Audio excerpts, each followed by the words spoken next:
ಸ್ನೇಹಿತರೆ ನಮಸ್ಕಾರ ಎಲ್ರಿಗೂ. ನಾನು ಭಾಸ್ಕರ್. ನಮ್ಮ ಈ ಒಂದು ಯೂಟ್ಯೂಬ್ ಚಾನಲ್ಗೆ ನಿಮಗೆಲ್ರಿಗೂ ಆತ್ಮೀಯವಾಗಿ ಸ್ವಾಗತ. ಫ್ರೆಂಡ್ಸ್, ಆನ್ ಪ್ಯಾಸಿವ್ನ 360 ವೆಬಿನಾರ್ ಪ್ರತಿ ಬುಧವಾರ ನಡೆಯುತ್ತೆ. ನಿಮಗೆಲ್ರಿಗೂ ಗೊತ್ತಿರೋಂಥ ವಿಚಾರ. ಅದೇ ರೀತಿ ನಿನ್ನೆನೂ ಕೂಡ ರೆಡ್ ಮಾರ್ಟಿ ಮತ್ತು ಕ್ರಿಸ್ ಅವರು ನಡೆಸ್ಕೊಟ್ರು. ಜೊತೆಗೆ ಎಸ್ ಸರ್ ಕೂಡ ಲೇಟಾಗಿ ಅಂದರೆ 12:15ಕ್ಕೆ ಎಸ್ ಸರ್ ಕೂಡ ಬಂದಾಗ ಅವರು ಎಂದಿನಂತೆ ಅವರು ಕಾನ್ಫಿಡೆಂಟ್ ಲೆವೆಲ್ ತುಂಬಾ ಹೈ ಇತ್ತು. ಬಂದವರೇ ಅವರು ಬರ್ತ್ಡೇ ಹೋದವಾರ ಅವ್ರದ್ದು ಏನು ಬರ್ತ್ಡೇ ಇತ್ತು, ಆ ಬರ್ತ್ಡೇನ ಸಾಕಷ್ಟು ಜನ ವಿಶ್ ಮಾಡಿದ್ದಾರೆ. ಅವರೆಲ್ಲರಿಗೂ ಧನ್ಯವಾದಗಳನ್ನ ಅರ್ಪಿಸಿದರು. ಭಾಳ ಸಾರಿ ಅವರು ಧನ್ಯವಾದಗಳನ್ನ ಹೇಳಿದರು. ಯಾಕಂದರೆ ಎಸ್ ಸರ್ಗೇನು ವಿಶಸ್ ಇದ್ವು, ಅವರಿಗೇನು ವಿಶಸ್ ಕಳಿಸಿದ್ರು ಪೋಸ್ಟ್ ಕಾರ್ಡ್ ಮುಖಾಂತರ ಅಥವಾ ಮೆಸೇಜ್ಗಳ ಮುಖಾಂತರ ಅಥವಾ ಇಮೇಲ್ಗಳ ಮುಖಾಂತರ, ಅದಕ್ಕೆಲ್ಲರಿಗೂ ಕೂಡ ಧನ್ಯವಾದಗಳನ್ನ ಅವರು ಹಾರ್ಟ್ಲಿ ಧನ್ಯವಾದಗಳನ್ನ ಅರ್ಪಿಸಿದರು. ಅವ್ರು ಹೇಳಿದ್ದು, ನನ್ನ ವೀಕ್ನೆಸ್ ಏನಂತಂದರೆ ನಾನು ಎಲ್ರಿಗೂ ರಿಪ್ಲೈ ಮಾಡಲಿಕ್ಕಾಗಲ್ಲ, ರೆಸ್ಪಾನ್ಸ್ ಮಾಡಲಿಕ್ಕಾಗಲ್ಲ, ಬ್ಯುಸಿ ಇರೋದರಿಂದ ರೆಸ್ಪಾನ್ಸ್ ಮಾಡಲಿಕ್ಕಾಗಲ್ಲ. ಹಾಗಾಗಿ ನಾನು ಹೇಗೆ ನಿಮಗೆ ಧನ್ಯವಾದಗಳನ್ನ ಅರ್ಪಿಸಲಿಕ್ಕೆ ನನ್ನ ಹತ್ರ ವರ್ಡ್ಸ್ಗಳಿಲ್ಲ. ಯಾಕಂದರೆ ನಿಮ್ಮ ಒಂದು ಪ್ರೀತಿ, ವಿಶ್ವಾಸ, ಸಪೋರ್ಟ್ ಮಾಡಿದ್ದಕ್ಕಾಗಿ ನಾನು ಯಾವಾಗಲೂ ಚಿರಋಣಿಯಾಗಿರ್ತೀನಿ ಅನ್ನೋ ವಿಚಾರದಲ್ಲಿ ಅವ್ರು ಹೇಳ್ತಾಯಿದ್ರು. ನಾನು ಟ್ರೈ ಮಾಡ್ತೀನಿ ನಿಮ್ಮ ಪ್ರೀತಿ ವಿಶ್ವಾಸಕ್ಕೆ ನಾನು ಅದಕ್ಕಿಂತ ಹೆಚ್ಚಿನ ಒಂದು ಏನು ಕೊಡ್ಬೋದು ನಿಮಗೇನು ಪ್ರೀತಿ ವಿಶ್ವಾಸ, ಏನು ಲವ್ ಆ್ಯಂಡ್ ಅಫೆಕ್ಷನ್ ಕೊಡಲಿಕ್ಕೆ ನಾನು ಪ್ರಯತ್ನ ಮಾಡ್ತೀನಿ ಅನ್ನೋ ವಿಚಾರದಲ್ಲಿ ಹೇಳಿದರು. ಮಿಲಿಯನ್ಸ್ ಆಫ್ ಥ್ಯಾಂಕ್ಸನ್ನು ಅವರು ಈ ಸಂದರ್ಭದಲ್ಲಿ ಹೇಳ್ತಾಯಿದ್ರು. ಜೊತೆಗೆ ಲಾಸ್ಟ್ ಜನವರಿಯಿಂದ ಯಾರೆಲ್ಲ ಬರ್ತ್ಡೇ ಆಚರಿಸ್ಕೊಂಡಿದ್ದಾರೆ ಕಮಿಂಗ್ ಡಿಸೆಂಬರ್ವರೆಗೂ, ಅವರಿಗೆಲ್ರಿಗೂ ಕೂಡ ಹೆಲ್ತು ವೆಲ್ತು ಎಲ್ಲವೂ ಸರಿಯಾದ ರೀತಿಯಲ್ಲಿ ಚೆನ್ನಾಗಿ ಸಿಗಲಿ ಅನ್ನೋ ವಿಚಾರದಲ್ಲಿ ಅವರು ವಿಶ್ ಮಾಡ್ತಾಯಿದ್ರು. ಜೊತೆಗೆ ಅವರು ಆ್ಯಸ್ ಯೂಸಲ್ ಏನವರು ಎಂದಿನಂತೆ ಡೈಲಾಗ್ ಏನಿದೆ, ನಾನು ಐ ಆಮ್ ಆ್ಯಶ್ ಮೊಫಾರೆ, I was born to make difference in your life. ಅಂದರೆ ನಾನು ನಿಮ್ಮ ಜೀವನದಲ್ಲಿ ಏನು ಬದಲಾವಣೆ ತರಲು ಹುಟ್ಟಿದ್ದೇನೆ ಅದನ್ನು ನಾನು ಮಾಡೇ ಮಾಡ್ತೀನಿ. ಆ್ಯಶ್ ಮೊಫಾರೆ, ಆನ್ ಪ್ಯಾಸಿವ್ ಏನಿದೆ, ನಾವು ಗಿವ್ ಅಪ್ ಮಾಡಲಿಕ್ಕೆ ಹುಟ್ಟಿಲ್ಲ. ನಾವು ಗಿವ್ ಅಪ್ ಮಾಡೋ ಒಂದು ವರ್ಡ್ ನಮ್ಮ ಡಿಕ್ಷ್ನರಿಲಿ ಇಲ್ಲ ಅನ್ನೋ ವಿಚಾರದಲ್ಲಿ ಅವ್ರು ಹೇಳ್ತಾಯಿದ್ರು. ಅಂದರೆ ನಾವು ಯಾವುದೇ ಕಾರಣಕ್ಕೂ ಡೂ ಆರ್ ಡೈ ಸಿಚುವೇಷನ್ನಲ್ಲಿ ನಾವು ಕೆಲಸ ಮಾಡ್ತಾಯಿದ್ದೀವಿ. ನಾವು ಆ ಒಂದು ಗಿವ್ ಅಪ್ ಮಾಡುವಂಥ ಹಿಸ್ಟ್ರಿನೇ ನಮ್ಮಲ್ಲಿ ಇಲ್ಲ ಅನ್ನೋ ವಿಚಾರದಲ್ಲಿ ಆ್ಯಶ್ ಸರ್ ಹೇಳ್ತಾಯಿದ್ರು. ಟೈರ್ಡ್ಲೆಸ್ಲಿ ನಾವು ಕೆಲಸ ಮಾಡ್ತಾಯಿದ್ದೀವಿ ಆಲ್ ಓವರ್ ದಿ ವರ್ಲ್ಡ್. ನಾವು ಮೆಕ್ಯಾನಿಸಮ್ ಬಗ್ಗೆ ಮಾತಾಡಲಿಕ್ಕೆ ಹೋಗಲ್ಲ, ಅದಕ್ಕೆ ನಮ್ಮ ಟೀಮು ಪೂರಾ ಸಮಯ ಕೊಡ್ತಾ ಇದೆ. ಅದಕ್ಕೆ ಅವರು ತಾಗಿದ್ದಾರೆ. ಫಸ್ಟ್ ನಮ್ಮ ಪ್ರಿಯಾರಿಟಿ ಏನು ಅಂತಂದರೆ ನಮ್ಮ ಬಿಸ್ನೆಸ್ಸನ್ನು ರೀಓಪನ್ ಮಾಡೋದು ಆದಷ್ಟು ಬೇಗ. ಅಂದರೆ ಸಂಡೇ ಈವ್ನಿಂಗ್ವರೆಗೆ ಅಥವಾ ವಿತಿನ್ 1 ವೀಕ್ ನಾವು ನಮ್ಮ ಬಿಸ್ನೆಸ್ಸನ್ನು ಲೈವ್, ಅಂದರೆ ನಮ್ಮ ವೆಬ್ಸೈಟನ್ನು ಲೈವ್ ಮಾಡೋರಿದ್ದೀವಿ. Sunday evening we are going to live ಅನ್ನೋ ವಿಚಾರದಲ್ಲಿ ಎಸ್ ಸರ್ ಹೇಳಿದರು. ಅಂದರೆ ವಿತಿನ್ 1 ವೀಕ್ ಆಗ್ಬೋದು, ಸಂಡೇ ನಾವು ಲೈವ್ ಹೋಗ್ತೀವಿ ಅನ್ನೋ ವಿಚಾರದಲ್ಲಿ ಎಸ್ ಸರ್ ಹೇಳಿದರು. ಅದರಲ್ಲಿ ನಾವೆಲ್ಲ ಲಾಗಿನ್ ಮಾಡ್ಬೋದು. ಅದರಲ್ಲಿ ಕೆಲವೊಂದು ಸ್ಟಾರ್ಟಿಂಗ್ನಲ್ಲಿ ಲಾಗಿನ್, ಈಗ ಲೈವ್ ಆದ ನಂತರ ಇಮಿಡಿಯೇಟ್ಲಿ ಕೆಲವರಿಗೆ ಲಾಗಿನ್ ಮಾಡಲಿಕ್ಕೆ ಸಿಗ್ಬೋದು, ಕೆಲವರಿಗೆ ಸಿಗದೇ ಇರ್ಬೋದು, ಅಥವಾ ಏನಾದರೂ ಟೆಕ್ನಿಕಲ್ ಎರರ್ ಇರ್ಬೋದು. ಅವೆಲ್ಲವೂ ಕೂಡ ಹಂತವಾಗಿ ಡೇ ಬೈ ಡೇ ಅದು ಇಂಪ್ರೂವ್ ಆಗ್ತಾ ಹೋಗುತ್ತೆ. ಅದರಲ್ಲಿ ಯಾರು ಕೂಡ ಪ್ಯಾನಿಕ್ ಆಗೋದು ಬೇಡ ಅನ್ನೋ ವಿಚಾರದಲ್ಲಿ ಸರ್ ಹೇಳಿದರು. ಯಾಕಂದರೆ ಫಸ್ಟ್ ಸ್ಟೆಪ್ ಏನಿದೆ, ಬೇಗ ನಮ್ಮ ಬಿಸ್ನೆಸ್ಸನ್ನು ಓಪನ್ ಮಾಡೋದು. ನಾವು ಇವಾಗಲೇ ಅಂದರೆ ನಾಳೆನೂ ಓಪನ್ ಮಾಡ್ಬೋದು, 2 ದಿನದಲ್ಲೂ ಓಪನ್ ಮಾಡ್ಬೋದಿತ್ತು. ಬಟ್ ಅದು ಬಗ್ಸ್ ಫ್ರೀ ಆಗಿರಬೇಕು. ಯಾಕಂದರೆ ಸಿಸ್ಟಮು ಸ್ಮೂತಾಗಿ ನಡಿಬೇಕು. ಹಾಗಾಗಿ ನಾವು ಅದನ್ನು ಅವರಿಗೆ ಟೈಮ್ ಕೊಡ್ತಾಯಿದ್ವಿ, ನಮ್ಮ ಟೆಕ್ನಿಕಲ್ ಟೀಮಿಗೆ. ನಾವು ಸಂಡೇ ನಂತರ ನಾವು ಬಿಸ್ನೆಸ್ಸನ್ನು ಓಪನ್ ಮಾಡ್ತೀವಿ. ಓಪನ್ ಮಾಡಿದ ನಂತರ ಸಿಸ್ಟಮ್ ಒಂದು ಸಾರಿ ಲೈವ್ ಆದವಾಗ ಗೊತ್ತಾಗುತ್ತೆ ನೆಕ್ಸ್ಟ್ ಪ್ರೋಸೆಸ್ ಏನಿದೆ ಅಂತೇಳಿ. ಯಾಕೆಂದರೆ ಸಿಸ್ಟಮ್ ಒಂದು ಸಾರಿ ಸ್ಟೇಬಲ್ ಆಗಬೇಕು. ಸಿಸ್ಟಮ್ ಒಂದು ಸಾರಿ ಓಪನ್ ಆದ ನಂತರ ನಾವು ಎಷ್ಟು ಬೇಗ ಮುಂದೆ ಹೋಗ್ಬೋದು. ನಾವು ಏನು ಗಡಿಬಿಡಿ ಮಾಡೋದ್ರಿಂದ ಆಗಲ್ಲ. ನಾವು OSಗೆ ಮತ್ತು ನಮ್ಮ ಟೀಮ್ಗೆ ಸಮಯ ಕೊಡೋದ್ರಿಂದ ಅದು ಸ್ಮೂತಾಗಿ ರನ್ ಆಗಲಿಕ್ಕೆ ಅದು ಟೈಮ್ ಬೇಕಾಗುತ್ತೆ.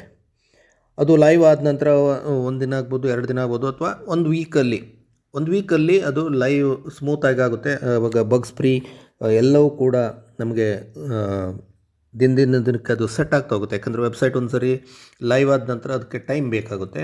1 ವೀಕ್ ನಂತರ ನಮಗೆ ಕರೆಕ್ಟಾಗಿ ಸ್ಮೂತಾಗಿ ಅದು ನಮಗೆ ನೋಡಲಿಕ್ಕೆ ಸಿಗುತ್ತೆ. ಹಾಗಾಗಿ ಯಾರು ಕೂಡ ಪ್ಯಾನಿಕ್ ಆಗೋದು ಬೇಡ. ಯಾರ್ದಾದ್ರೂ ಓಪನ್ ಆಗಿಲ್ಲ ಅಥವಾ ಏನಾದರೂ ಚೇಂಜಸ್ ಇತ್ತು ಅಂದರೆ ಆಟೋಮೆಟಿಕ್ಲಿ ಅದು ಎಲ್ಲವೂ ಸರಿಯಾಗುತ್ತೆ ಅನ್ನೋ ವಿಚಾರದಲ್ಲಿ ಎಸ್ ಸರ್ ಹೇಳಿದರು.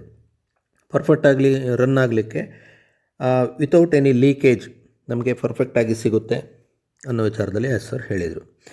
ಸ್ನೇಹಿತರೆ, ಎಸ್ ಸರ್ ಹೇಳಿದ್ದು ಇಲ್ಲಿ ನಾನು 1% ಕೂಡ ಡೌಟ್ ಇದ್ದರೂ ನಾನು ನಿಮ್ಮ ಮುಂದೆ ಬಂದು ಓಪನ್ ಆಗಿ ನಾನು ನಿಮ್ಮ ಮುಂದೆ ಬಂದು ಹೇಳ್ತೀನಿ. ನಾವು ಭಾಳ ಪ್ರಯತ್ನ ಪಟ್ವಿ, ಇದನ್ನು ಮಾಡಲಿಕ್ಕಾಗಿಲ್ಲ. ಹಾಗಾಗಿ ನೀವು ನಿಮ್ಮ ಲೈಫನ್ನು ನೋಡ್ಕೊಳ್ಳಿ, ನೀವೇನು ಲೈಫನ್ನು ಲೀಡ್ ಮಾಡ್ತಾಯಿದ್ದೀರಿ ಅದರಲ್ಲಿ ನೀವು ಮುಂದುವರಿಯಿರಿ ಅಂತ ಹೇಳ್ತೀನಿ. ಆದರೆ ಇಲ್ಲಿ ಆ ಚಾನ್ಸನ್ನು ನಾವಿಲ್ಲಿ ಕೊಟ್ಟಿಲ್ಲ. ಬಟ್ ನಾವಿಲ್ಲಿ 3000% ನಾವಿಲ್ಲಿ ಕಾನ್ಫಿಡೆಂಟ್ ಆಗಿದ್ದೀವಿ. ನಮ್ಮ ಏನು ಗೋಲ್ ಏನಿದೆ, ನಮ್ಮ ಏನು ಗುರಿ ಮುಟ್ಟೋ ತನಕ ನಾವು ಅದನ್ನು ತೊಗೊಂಡು ಹೋಗ್ತಾ ಇದ್ದೀವಿ. ಸ್ಟಿಕ್ ವಿತ್ ಅಸ್, ನಾವು 100% ವಿನ್ನರ್ ಆಗ್ತೀವಿ. ಯಾಕಂದರೆ ನಾವು ಏನು ನಿಮಗೆ ಆಶ್ವಾಸನೆಯನ್ನು ಕೊಟ್ಟಿದ್ದೀವಿ, ನಮ್ಮ ಏನು ಗುರಿ ಏನಿದೆ ಅದನ್ನು ಖಂಡಿತ ನಾವು ರೀಚ್ ಆಗೇ ಆಗ್ತೀವಿ. ಅದರಲ್ಲಿ ನಾವೆಲ್ಲರೂ ಕೂಡ ಸಕ್ಸಸ್ ಆಗ್ತೀವಿ ಅನ್ನೋ ವಿಚಾರದಲ್ಲಿ ಎಸ್ ಸರ್ ಹೇಳಿದರು. ನಂತರ ಎಸ್ ಸರ್ ಲೈವ್ ಲಿಂಕ್ ಬಗ್ಗೆ ಹೇಳಿದರು. ಅದು ನನಗೆ ಲಾಸ್ಟ್ ಸಂಡೇನೇ ಸಿಕ್ಕಿದೆ. ಅದರಲ್ಲಿ ನಾನು ನಮ್ಮದು ಕೆಲವೊಂದು ಪರ್ಸ್ನಲಿ ಲೈವ್ ಲಿಂಕಿಂದ ನಾನು ಅದನ್ನು ಕಂಟ್ರೋಲ್ ಮಾಡ್ಬೋದು, ಟೀಮ್ ಇರ್ಬೋದು, ಎಲ್ಲವನ್ನೂ ಕೂಡ ಅಕ್ಯುರೇಟಾಗಿ ಅದನ್ನು ಕಂಟ್ರೋಲ್ ಮಾಡ್ಬೋದು ಅನ್ನೋ ವಿಚಾರದಲ್ಲಿ ಹೇಳಿದರು. ಆನಂತರ ಇನ್ನೊಂದು ಲಿಂಕ್ ಏನಿದೆ ಅದು ನಮಗೆ ಸಂಡೇ ಲೈವ್ ಆಗುತ್ತೆ. ಅದರಲ್ಲಿ ನಾವು ಎಲ್ಲರೂ ಅಂದರೆ ಲಾಗಿನ್ ಮಾಡ್ಬೋದು. ಪ್ರತಿಯೊಂದನ್ನು ಕೂಡ ನಮ್ಮ OS ಆ್ಯಸ್ ಯೂಸ್ವಲ್ ನಮ್ಮದು ಅದು ರನ್ ಆಗುತ್ತೆ ಅಂತ ಹೇಳಿದರು. ಸಂಡೇ ಲೈವ್ ಆದಮೇಲೆ ನಮಗೆ ಗೊತ್ತಾಗುತ್ತೆ ನಾವು ಏನು ಮಾಡ್ಬೋದು, ನೆಕ್ಸ್ಟ್ ಸ್ಟೆಪ್ ಏನು ಅಂತೇಳಿ. ಅದನ್ನು ರೀಓಪನ್ ಮಾಡೋದು ಅಂದರೆ ಒಂದು ಬಟನ್ ಕ್ಲಿಕ್ ಮಾಡಿದ ರೀತಿ ಅಲ್ಲ. ಅದರಲ್ಲಿ ಸಾಕಷ್ಟು ಕೆಲಸ ಕಾರ್ಯಗಳಿರ್ತವೆ. ಅದನ್ನು ಬ್ಯಾಕೆಂಡಲ್ಲಿ ಏನಿದೆ ಅದು ಹಿಸ್ಟಾರಿಕ್ ಇರುತ್ತೆ. ಅದನ್ನು ಭಾಳಷ್ಟು ಸ್ಮೂತಾಗಿ, ಅಂದರೆ ಅದನ್ನು ಟಯರ್ಡ್ಲೆಸ್ಲಿ ಅದನ್ನು ಕೆಲಸ ಮಾಡ್ತಾಯಿದೆ ನಮ್ಮ ಟೀಮು. ಹಾಗಾಗಿ ಅದು ಒಂದು ಸಾರಿ ಅದು ನೆಕ್ಸ್ಟ್ ಪೇಸಿಗೆ ಹೋಗುವಾಗ ನಮಗೆ ಗೊತ್ತಾಗುತ್ತೆ ಅದನ್ನು ಯಾವ ರೀತಿ ಅದು ಹಿಸ್ಟಾರಿಕ್ ಆಗುತ್ತೆ. ನಾವೇನು ಕಮ್ಬ್ಯಾಕ್ ಮಾಡಿದ್ವಿ ಅದು ಖಂಡಿತವಾಗಲೂ ಕೂಡ ನಿಮಗೆಲ್ರಿಗೂ ಅದು ಒಂದು ಹಿಸ್ಟ್ರಿಯನ್ನು ಬರೆಯೋದಿದೆ ಅನ್ನೋ ವಿಚಾರದಲ್ಲಿ ಸರ್ ಹೇಳ್ತಾಯಿದ್ರು.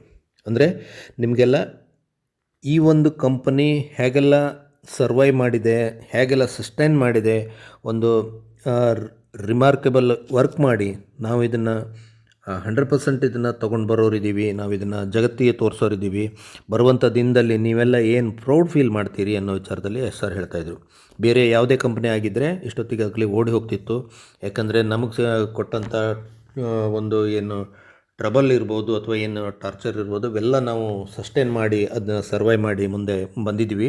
ಸೊ ಹಾಗಾಗಿ ನಾವು ನಮ್ಮ ಫಸ್ಟ್ ಪ್ರಿಯಾರಿಟಿ ಏನಪ್ಪ ಅಂತಂದರೆ ಸಿಸ್ಟಮನ್ನು ರೀಓಪನ್ ಮಾಡೋದು, ಸಿಸ್ಟಮನ್ನು ಲೈವ್ ಮಾಡೋದು. ಲೈವ್ ಮಾಡಿದ ನಂತರ ನಾವಿಲ್ಲಿ ಅದನ್ನು ಮುಂದೆ ನೆಕ್ಸ್ಟ್ ಸ್ಟೆಪ್ ಏನು ಅಂತ ಹೇಳ್ತೀವಿ ಅನ್ನೋ ವಿಚಾರದಲ್ಲಿ ಹೇಳಿದರು. ಸ್ನೇಹಿತರೆ, ಇಲ್ಲಿ ಒಂದು ಸಿಸ್ಟಮ್ ಈಗ ಲೈವ್ ಆದ ನಂತರ ಅದಕ್ಕೆ ಟೈಮ್ ಬೇಕಾಗುತ್ತೆ. ಆ ಟೈಮನ್ನು ಆ್ಯಸ್ ಸರ್ ಕೊಡ್ಲಿಕ್ಕೆ ಹೇಳ್ತಾ ಇದ್ದಾರೆ. ಟೈಮ್ ಅಂದರೆ ನಮಗೆ ಅವರೇನು ಸೆಪ್ಟೆಂಬರ್ ಮಂತಲ್ಲಿ ಹೇಳಿದ್ದಾರೆ ಅದು ನಮಗೆ ಕಾಣಲಿಕ್ಕೆ ಸಿಗ್ತಾ ಇದೆ. ಓಕೆ, ಸೊ ಹಾಗಾಗಿ ನಾವು ಯಾರು ಕೂಡ ಪ್ಯಾನಿಕ್ ಆಗೋದು ಬೇಡ. ಓಕೆ, ಕೆಲವೊಂದು ಯಾರ್ದಾದ್ರು ಓಪನ್ ಆಗಿಲ್ಲ, ಕೆಲವ್ರದ್ದು ಲಾಗಿನ್ ಆಗಿಲ್ಲ, ಏನಾದರೂ ಪ್ರಾಬ್ಲಮ್ ಇದ್ದರೆ ಅದ್ರ ಬಗ್ಗೆ ಯಾರೂ ಕೂಡ ಪ್ಯಾನಿಕ್ ಆಗಬೇಡಿ ಅನ್ನೋ ವಿಚಾರದಲ್ಲಿ ಹೇಳಿದ್ದಾರೆ. ನೆಕ್ಸ್ಟ್, ಮಲ್ಟಿಪಲ್ ಕಂಟ್ರೀಸ್ನಲ್ಲಿ ಮಲ್ಟಿಪಲ್ ಲೊಕೇಶನ್ನಲ್ಲಿ ನಮ್ಮ ಬಿಸ್ನೆಸ್ಸನ್ನು ಆಪ್ರೇಟ್ ಮಾಡ್ತಾ ಇದ್ದೀವಿ. ಅದು ಇಲ್ಲಿ ಏನು ಅಂತ ನಿಮಗೆ ಮುಂದೆ ಗೊತ್ತಾಗುತ್ತೆ. ಯಾಕಂದರೆ ಅದ್ರ ಬಗ್ಗೆ ಅವರು ಡೀಟೇಲಾಗಿ ಹೇಳಿಲ್ಲ. ಯಾಕಂದರೆ ಬೇರೆ ಬೇರೆ ಕಂಟ್ರಿನಲ್ಲೂ ಆಪ್ರೇಟ್ ಮಾಡಲಿಕ್ಕೆ ಇನ್ ಬಿಟ್ವೀನ್ ಅದನ್ನು ಕೂಡ ಅವರು ರೆಡಿ ಮಾಡಿದ್ದಾರೆ ಅನ್ನೋ ವಿಚಾರದಲ್ಲಿ ಹೇಳಿದರು. ಆ್ಯಸ್ ಸರ್ ಹೇಳಿದರು ಏನಪ್ಪ ಅಂತಂದರೆ, ನಾನು 51 ವರ್ಷ ಆಗಿದೆ ಇವಾಗ ನನಗೆ ಈ ಸಮಯದಲ್ಲಿ ಅಂದರೆ 51 ವರ್ಷದ ಆ ಒಂದು ಮಿಡ್ಲ್ ರೇಂಜಲ್ಲಿ ನಮಗೆ ಸುಳ್ಳು ಹೇಳಬೇಕು, ಜನರನ್ನ ಫೂಲ್ ಮಾಡಬೇಕು, ಜನರಿಗೆ ಯಾಮಾರಿಸ್ಬೇಕು, ಆ ರೀತಿ ನಮ್ಮ ವಿಚಾರ ಏನಿಲ್ಲ. ಜನರಿಗೆ ಇವಾಗ ಆಲ್ರೆಡಿ ಜನ ಭಾಳ ಸ್ಮಾರ್ಟ್ ಆಗಿದ್ದಾರೆ. ಜನರಿಗೆ ಗೊತ್ತಿದೆ ಯಾವುದು ಸುಳ್ಳು ಯಾವುದು ಸತ್ಯ ಅಂತೇಳಿ. ಹಾಗಾಗಿ ಅವರು ವಿಚಾರ ಮಾಡುವಂಥ ಶಕ್ತಿ ಇದೆ. ಸೊ ಹಾಗಾಗಿ ನಮಗೆ ಅದನ್ನೆಲ್ಲ ಮಾಡಿಕೊಂಡು ನಾವು ಬಿಸ್ನೆಸ್ ಮಾಡುವಂಥ ಅವಶ್ಯಕತೆ ಇಲ್ಲ. ಆನ್ ಪ್ಯಾಸಿವ್ನಲ್ಲಿ ಯಾವಾಗಲೂ ನಾವು ಪ್ಯಾಕೇಜು ಅಥವಾ ಒಂದು ಏನು ಪೇಮೆಂಟು ಅಥವಾ ಇಷ್ಟೇ ನಿಮಗೆ ಫಿಕ್ಸ್ ಮಾಡಿ ಪ್ಯಾಕೇಜ್, ಆ ರೀತಿ ನಾವು ಯಾವತ್ತೂ ಕೂಡ ಅದ್ರ ಬಗ್ಗೆ ಯೋಚನೆ ಮಾಡಿಲ್ಲ. ನಾವಿಲ್ಲಿ ಹಿಯರ್ ದಿ ಹಾರ್ಟ್ ಬಗ್ಗೆ, ಅಂದರೆ ನಾವು ಹಾರ್ಟ್ ಟಚ್ ಬಗ್ಗೆ ಅದ್ರ ಬಗ್ಗೆ ಫೋಕಸ್ ಮಾಡಿದ್ದೀವಿ. ಯಾವಾಗಲೂ ನಾವು ಜನರಲ್ಲಾಗಿ ದಿಲ್ ಕಿ ಧಡ್ಕನ್ ಅಂತ ನಾವೇನು ಹೇಳ್ತೀವಿ ಅದ್ರ ಬಗ್ಗೆ, ಅಂದರೆ ನಮ್ಮ ಎ ಐ ಏನು ಸಿಸ್ಟಮ್ ಇದೆ, ಆರ್ಟಿಫಿಷಿಯಲ್ ಇಂಟೆಲಿಜೆನ್ಸ್ ವಿತ್ ಹಾರ್ಟ್, ಇದ್ರ ಬಗ್ಗೆನೇ ನಾವು ಫೋಕಸ್ ಮಾಡಿದ್ವಿ. ನಮ್ಮ ಇವತ್ತಿನ ಏನು ಟೀಮ್ ಏನಿದೆ, ಒಳ್ಳೆಯ ಟೀಮ್ ಇದೆ ನಮ್ಮ ಹತ್ರ. ನಾವು ಇವತ್ತೇನು ನಮ್ಮ ಎಸ್ ಸರ್ ಕೂಡ ಅವರು ಏನು ಡಿಸಿಷನ್ ಅವ್ರದ್ದು ಓನ್ ಡಿಸಿಷನ್ ಮಾಡೋದು ಸ್ಟಾರ್ಟ್ ಮಾಡಿದ ನಂತರ ಒಳ್ಳೆಯ ಟೀಮನ್ನು ಅವರು ಸೆಟ್ ಮಾಡಿದ್ದಾರೆ, ಹೊಸ ಟೀಮ್ ಇದ್ರೂ ಕೂಡ. ಬಟ್ ಅವರು ಭಾಳ ತುಂಬ ಚೆನ್ನಾಗಿ ಒಳ್ಳೆಯ ಬೆಟರ್ ಹ್ಯಾಂಡಲ್ಲಿ ನಮಗೆ ಇದೆ ಇವತ್ತಿನ ಒಂದು ಪೊಸಿಷನ್ನು. ಅದು ಭಾಳ ಉತ್ತಮವಾಗಿದೆ ಅನ್ನೋ ವಿಚಾರದಲ್ಲಿ ಎಸ್ ಸರ್ ಹೇಳ್ತಾಯಿದ್ರು. ಯಾಕೆಂದರೆ ಏನೆಲ್ಲ ಸ್ಟ್ರಗಲನ್ನು ದಾಟಿ ಏನು ಬಂದಿದೆ ಕಂಪನಿ, ಇವತ್ತಿನ ಏನು ಪೊಸಿಷನ್ ಏನಿದೆ ಅದು ತುಂಬ ಉತ್ತಮವಾಗಿದೆ ಅನ್ನೋ ವಿಚಾರದಲ್ಲಿ ಎಸ್ ಸರ್ ಹೇಳ್ತಾಯಿದ್ರು. ನೆಕ್ಸ್ಟ್ ಎಸ್ ಸರ್ ಹೇಳಿದರು, ನನಗೆ ಭಾಳ ಭಾಳಷ್ಟು ಶೋನಲ್ಲಿ ಕರೀತಾರೆ, ಅಲ್ಲಿ ಕೇಳ್ತಾರೆ ನಮ್ಮ ಪರ್ಸ್ನಲ್ ಲೈಫ್ ಬಗ್ಗೆ ಕೇಳ್ತಾರೆ. ಬಟ್ ನಾವು ಅದನ್ನು ನನ್ನ ಪರ್ಸ್ನಲ್ ಲೈಫ್ ಬಗ್ಗೆ ಮಾತಾಡೋ ಸಮಯ ಅಲ್ಲ ಇವಾಗ. ನಾವು ಎಲ್ಲರ ಲೈಫನ್ನು ಸಕ್ಸಸ್ ಮಾಡೋ ಸಮಯ. ಹಾಗಾಗಿ ನಾನು ಶೋಗೆ ಹೋಗಲ್ಲ ಅನ್ನೋ ವಿಚಾರದಲ್ಲಿ ಅವ್ರು ಹೇಳ್ತಿದ್ರು. ಹಿಂದಿನ 6 ವರ್ಷದ ಬಗ್ಗೆ ಮಾತಾಡೋದಾದರೆ, ನನಗೀಗ 51. ಈ 6 ವರ್ಷ ನನ್ನ ಬಹಳ ಲೈಫಲ್ಲಿ ಭಾಳ ರಿಯಲಿಸ್ಟಿಕ್ ಆಗಿತ್ತು. ಯಾಕಂದರೆ ಭಾಳಷ್ಟು ಕಲ್ತಿದ್ದೀವಿ, ಭಾಳಷ್ಟು ನಾವು ಇದರಲ್ಲಿ ನೋಡಿದ್ದೀವಿ ಭಾಳಷ್ಟು ವಿಚಾರಗಳನ್ನ. ಹಾಗಾಗಿ ನಮಗೆ ದೇವರ ಆಶೀರ್ವಾದ, ನಿಮ್ಮೆಲ್ಲರ ಸಪೋರ್ಟು, ನಿಮ್ಮೆಲ್ಲರ ಪ್ರೀತಿ ವಿಶ್ವಾಸ ಇದ್ದರೆ ನಾನು ಸುಮ್ಮನೆ ಹೇಳಲ್ಲ, ಅದನ್ನು ಮಾಡೇ ಮಾಡ್ತೀನಿ. ಅದನ್ನು ನಾನು ಮಾಡಿ ತೋರಿಸೋನಿದ್ದೀನಿ. ಆ ಒಂದು ಪೊಸಿಷನ್ಗೆ ಹೋದಾಗ ನಿಮಗೆ ಗೊತ್ತಾಗುತ್ತೆ ನಾವು ಏನು ಹೇಳಿದ್ದೆ ಅಂತ ನಿಮಗೆ ಗೊತ್ತಾಗುತ್ತೆ ಅನ್ನೋ ವಿಚಾರದಲ್ಲಿ ಹೇಳಿದರು. ಅಂದರೆ ಭಾಳ ಉತ್ತಮವಾದ ಪೊಸಿಷನ್ನಲ್ಲಿ ನಾವು ಇದ್ದೀವಿ, ಒಂದು ಒಳ್ಳೆ ಕಂಪ್ನಿಯಲ್ಲಿ ನಾವು ಇದ್ದೀವಿ ಅನ್ನೋದು ನಮಗೆ ಇದರಿಂದ ಅರ್ಥ ಆಗುತ್ತೆ ಸ್ನೇಹಿತರೆ. ನಾನು ಕಳೆದ 6 ವರ್ಷದಿಂದ ಇಲ್ಲಿ ಬರ್ತಾಯಿದ್ದೀನಿ. ನಾನು ನಿಮ್ಮ ಪ್ರೇಯರ್ನ ಕೇಳಲಿಕ್ಕೆ, ಅಥವಾ ನೀವು ಚೆನ್ನಾಗಿ ಮಾತಾಡ್ತೀರಿ, ನನ್ನ ಪ್ರೊವೋಕ್ ಮಾಡ್ತೀರಿ, ಅಥವಾ ನಾನು ನಿಮ್ಮ ಒಂದು ನಾಡಿ ಮಿಡಿತ ತಿಳ್ಕೊಳ್ಳಿಕ್ಕೆ ಬರ್ತೀನಿ, ಆ ರೀತಿ ಅಲ್ಲ. ನಾನು 360 ವೆಬಿನಾರ್ ಇರ್ಬೋದು, ಓ ಮಿನು ಶೋ ಇರ್ಬೋದು, ಓ ರಾನ್ ಶೋ ಪ್ಲ್ಯಾಟ್ಫಾರ್ಮ್ ಇರ್ಬೋದು, ಇದನ್ನು 6 ವರ್ಷದಲ್ಲಿ ಏನು ನಿಮ್ಮ ನಡುವೆ ಒಂದು ಫ್ಯಾಮಿಲಿ ರಿಲೇಷನ್ ಬಾಂಡಿಂಗ್ ಆಗಿದೆ. ಹಾಗಾಗಿ ನನಗೆ ಆ ಒಂದು ಫ್ಯಾಮಿಲಿ ರಿಲೇಷನ್ಶಿಪ್ ಏನು ಬಿಲ್ಡ್ ಆಗಿದೆ, ನಾನು ಆ ಒಂದು ವಿಚಾರದಲ್ಲಿ ಅಪ್ಡೇಟ್ಸ್ಗಳನ್ನ ಕೊಡಲಿಕ್ಕೆ, ನಿಮ್ಮ ಫ್ಯೂಚರ್ ಬಗ್ಗೆ ಅಪ್ಡೇಟನ್ನು ಕೊಡಲಿಕ್ಕೆ, ನಿಮ್ಮ ಜೊತೆ ಒಂದು ಒಳ್ಳೆಯ ರಿಲೇಷನ್ಶಿಪ್ ಬಿಲ್ಡ್ ಮಾಡಲಿಕ್ಕೆ, ಸೊ ನಾವೀಗ ಎಷ್ಟು ಒಳ್ಳೆಯ ಪೊಸಿಷನ್ನಲ್ಲಿದ್ದೀವಿ ಅಂತ ನಾನು ಅದನ್ನು ಅಪ್ಡೇಟ್ ಕೊಡಲಿಕ್ಕೆ ನಾನು ಇಲ್ಲಿ ಬರ್ತಾಯಿದ್ದೀನಿ. ಸೊ ಹಾಗಾಗಿ ನಾವೆಲ್ಲರೂ ಕೂಡ ಒಂದು ಬೆಟರ್ ಪೊಸಿಷನ್ನಲ್ಲಿ ಇದ್ದೀವಿ. ನಾನು ನಿಮ್ಗೆ ಹೇಳಿದಾಗೆ 1% ಡೌಟ್ ಇದ್ರೂ ಕೂಡ ನಾನು ನಿಮ್ಮ ಲೈಫನ್ನು ನೋಡ್ಕೊಳ್ಳಿ ಅಂತ ನಾನು ಹೇಳ್ತಿದ್ದೆ. ಬಟ್ ಇವಾಗ ನಾವು 3000% ಕಾನ್ಫಿಡೆಂಟ್ ಆಗಿದ್ದೀವಿ. ನಾನು ಆನ್ ಪ್ಯಾಸಿವ್ನ ಯಾವ ರೀತಿ ತೊಗೊಂಡು ಹೋಗ್ತಾ ಇದ್ದೀನಿ ಅಂತಂದರೆ, ಮುಂದಿನ ದಿವಸದಲ್ಲಿ ನಿಮಗೆ ಗೊತ್ತಾಗುತ್ತೆ. ಅಷ್ಟೊಂದು ಕಾನ್ಫಿಡೆಂಟ್ ಆಗಿ ನೀವು ಕೂಡ ಇರಿ ಅನ್ನೋ ವಿಚಾರದಲ್ಲಿ ಎಸ್ ಸರ್ ಹೇಳಿದರು. ಅದು ಇವಾಗ ತುಂಬಾ ಚೆನ್ನಾಗಿ ಅದು ನಿಮಗೆ ಮುಂದೆ ಗೊತ್ತಾಗುತ್ತೆ. ಯಾಕಂದರೆ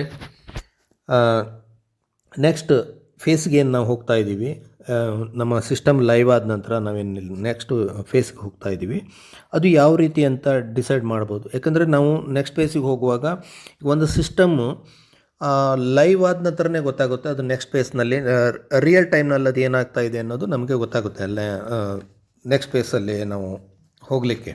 ಹಾಗಾಗಿ ನಾವು ಅದನ್ನು ಲೈವ್ ಆದ ನಂತರ ಡಿಸೈಡ್ ಮಾಡ್ತೀವಿ, ಏನು ಅಪ್ಡೇಟ್ಸ್ ಬರುತ್ತೆ ಅದನ್ನು ನಾನು ನಿಮ್ಮ ಮುಂದೆ ಹೇಳ್ತೀನಿ ಅನ್ನೋ ವಿಚಾರದಲ್ಲಿ ಹೇಳಿದರು. ನಮ್ಮ ಟೀಮ್ ಜೊತೆ ಭಾಳ ಚೆನ್ನಾಗಿ ಡಿಸ್ಕಷನ್ ಆಗಿದೆ, ಹಾಗಾಗಿ ನಾನು ಅದರಲ್ಲಿ ಬ್ಯುಸಿ ಇದ್ದೆ. ಎಲ್ಲವೂ ಸರಿಯಾಗಿದೆ, ಸರಿಯಾದ ಪಾಸಿಟಿವ್ ಆಗಿದೆ. ಹಾಗಾಗಿ ನಾನು ನಿಮಗೆ ಆಶ್ವಾಸನೆ ಕೊಡ್ತೀನಿ, ಲೈವ್ ಆದ ನಂತರ ನೆಕ್ಸ್ಟ್ ಸ್ಟೆಪ್ ಏನಿದೆ ಅಂತೇಳಿ ಕರೆಕ್ಟಾಗಿ ನಾನು ನಿಮಗೆ ತಿಳಿಸ್ತೀನಿ ಅನ್ನೋ ವಿಚಾರದಲ್ಲಿ ಎಸ್ ಸರ್ ಹೇಳಿದರು. ಸ್ನೇಹಿತರೆ, ಈಗ ನಮಗೆ ಎಸ್ ಸರ್ ಒಂದು ಭರವಸೆನ ಅಂತೂ ಕೊಟ್ಟಿದ್ದಾರೆ. ನೆಕ್ಸ್ಟ್ ಸಂಡೇ ನಂತರ ನಮಗೆ ಲೈವ್ ಆಗಿ ಬರುತ್ತೆ. ಲೈವ್ ಆಗಿ ಬಂದ ನಂತರ ಏನೇನು ವಿಚಾರಗಳು, ಸಿಸ್ಟಮ್ ಒಂದು ಸರಿ ಸ್ಮೂತ್ ಆದ ನಂತರ ರನ್ ಆಗಲಿಕ್ಕೆ ಸ್ಟಾರ್ಟ್ ಆದ ನಂತರ ನಮಗೆ ನೆಕ್ಸ್ಟ್ ಅಪ್ಡೇಟ್ಸ್ಗಳು ಯಾವ ರೀತಿ ಬರುತ್ತೆ, ಭಾಳ ಪಾಸಿಟಿವ್ ಆದಂಥ ಅಪ್ಡೇಟ್ಸ್ಗಳು ನಮ್ಮ ಮುಂದೆ ಇನ್ನು ಮುಂದೆ ಬರಲಿಕ್ಕಿದ್ದಾವೆ. ಸೊ ಹಾಗಾಗಿ ನಾವು ಅಲ್ಲಿವರೆಗೂ ಭಾಳ ಪೇಷನ್ಸಿಂದ ಇಲ್ಲಿವರೆಗೆ ನಾವೆಲ್ಲರೂ ಕಾದಿದ್ವಿ. ಇನ್ನೊಂದು ಸ್ವಲ್ಪ ದಿವಸ ನಾವು ಪೇಷನ್ಸಿಂದ ಕಾಯೋದ್ರಿಂದ ನಮ್ಮ ಲೈಫು ನಾವೇನು ಅಂದ್ಕೊಂಡಿದ್ದೀವಿ, ಯಾಸ್ ಸರ್ ನಮ್ಮನ್ನು ಒಂದು ಗುರಿ ತಲುಪಿಸ್ಲಿಕ್ಕೆ ಅದರ ಹಗಲು ರಾತ್ರಿ ಅವರು ಕೆಲಸ ಮಾಡ್ತಾ ಇದ್ದಾರೆ ಸ್ನೇಹಿತರೆ. ಹಾಗಾಗಿ ನಾವ್ಯಾರೂ ಕೂಡ ಅದನ್ನು ಒಂದು ಪ್ಯಾನಿಕ್ ಆಗದೇನೆ ಅಥವಾ ಒಂದು ಇದನ್ನು ಬೇರೆ ರೀತಿಯಲ್ಲಿ ಅದನ್ನು ನಾವು ತಗೊಂಡು ಅದನ್ನ ಪ್ರಚಾರ ಮಾಡ್ದೇನೆ ಭಾಳ ಪಾಸಿಟಿವ್ ಆಗಿರೋಣ. ಯಾಕೆಂದರೆ ಒಂದು ಸಿಸ್ಟಮ್ ಲೈವ್ ಆದ ನಂತರ ಎಲ್ರಿಗೂ ಗೊತ್ತಿರೋಂಥ ವಿಚಾರ, ಸಿಸ್ಟಮ್ ಸ್ಟೇಬಲ್ ಆಗಲಿಕ್ಕೆ ಟೈಮ್ ಬೇಕಾಗುತ್ತೆ. ಆ ಟೈಮ್ ಸ್ಟೇಬಲ್ ಆದ ನಂತರ ನೆಕ್ಸ್ಟ್ ಸ್ಟೆಪ್ ಏನಿದೆ ಅವರು ಅದನ್ನು ನಮಗೆ ಮುಂದಿನ ಅಪ್ಡೇಟ್ಸ್ಗಳೇನಿದ್ದಾವೆ ಭಾಳ ಉತ್ತಮ ರೀತಿಯಲ್ಲಿ ಅಪ್ಡೇಟ್ಸ್ಗಳು ನಮಗೆ ಸಿಗುತ್ತೆ ಖಂಡಿತವಾಗಲೂ. ಸೊ ಹಾಗಾಗಿ ಅಲ್ಲಿವರೆಗೂ ನಾವು ಪಾಸಿಟಿವ್ ಆಗಿರೋಣ. ಸೊ ಸ್ನೇಹಿತರೆ, ಇದಾಗಿತ್ತು ಇವತ್ತಿನ ಏನು ವೆಬಿನಾರ್ನ ಅಪ್ಡೇಟ್ಸು. ಸೊ ಹಾಗಾಗಿ ಎಲ್ಲರೂ ಕೂಡ ಪಾಸಿಟಿವ್ ಆಗಿರಿ. ನಾವು ಒಂದು ಒಳ್ಳೆಯ ಸಕ್ಸಸ್ನ ಹತ್ರ ಖಂಡಿತವಾಗಿ ಇಷ್ಟು ದಿನ ನಾವು ಕಾದಿದ್ದಕ್ಕೆ ಒಂದು ಫಲ ಸಿಗ್ತಾ ಇದೆ ಅಂತ ನಾವು ತಿಳ್ಕೊಬೇಕು. ಯಾಕೆಂದರೆ ಭಾಳಷ್ಟು ಜನರಿಗೆ ಡೌಟ್ಸ್ ಇತ್ತು, ಭಾಳಷ್ಟು ಜನರು ಭಾಳ ಪ್ಯಾನಿಕ್ ಆಗಿದ್ದರು, ಏನಾಗುತ್ತಪ್ಪ ಅಂತೇಳಿ. ಬಟ್ ಇವಾಗ ಒಂದು ಬೆಟರ್ ಪೊಸಿಷನ್ನಲ್ಲಿ ನಾವು ಇದ್ದೀವಿ. ಸೊ ಹಾಗಾಗಿ ಎಲ್ಲರೂ ಕೂಡ ಪಾಸಿಟಿವ್ ಆಗಿರಿ, ಸ್ಟೇಟ್ಯೂನ್ ಆಗಿರಿ ಅಂತ ಹೇಳ್ತಾ ಈ ಒಂದು ವಿಡಿಯೋನ ಇಲ್ಲಿಗೆ ಎಂಡ್ ಮಾಡ್ತಾ ಇದ್ದೀನಿ. ನೆಕ್ಸ್ಟ್ ಅಪ್ಡೇಟ್ನಲ್ಲಿ ನಾನು ನಿಮ್ಮ ಮುಂದೆ ಮತ್ತೆ ಬರ್ತೀನಿ ಸ್ನೇಹಿತರೆ. ಅಲ್ಲಿವರೆಗೂ ಎಲ್ಲರೂ ಕೂಡ ಪಾಸಿಟಿವ್ ಆಗಿರಿ ಅಂತ ಹೇಳ್ತಾ, we are so in it to win it. Thank you.